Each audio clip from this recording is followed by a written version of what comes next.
Will we are determined to show to overthrow military regime.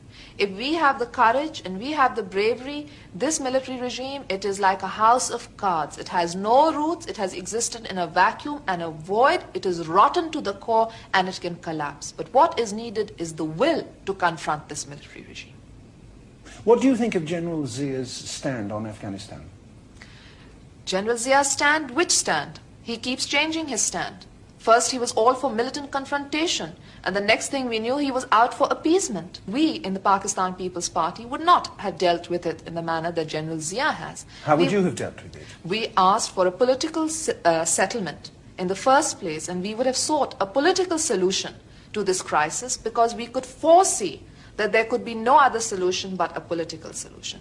We could foresee that backing the insurgents and taking on a Cold War atmosphere would not bring stability or peace to this region.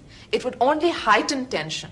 And then once the tension had heightened, then there's no going back. And if you go back, who's prepared to have a settlement with you? They know you're on the retreat. They know you're running. But surely the tension has been heightened by what the Russians have done in Afghanistan. The tension, when we talk of a political settlement, we are concerned with the interests of Pakistan. We feel that the United States was involved in Vietnam. But when the United States interest finished, the United States ran from Vietnam. We don't want that situation to happen in our region.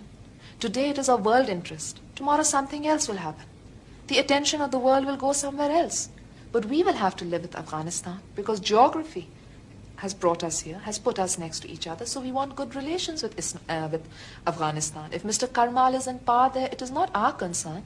There's no democracy in Pakistan that suddenly we should become the soldiers of the West to go fighting for democracy in other people's land. There is too much tyranny here for people to be moved to stories of tyranny in Afghanistan.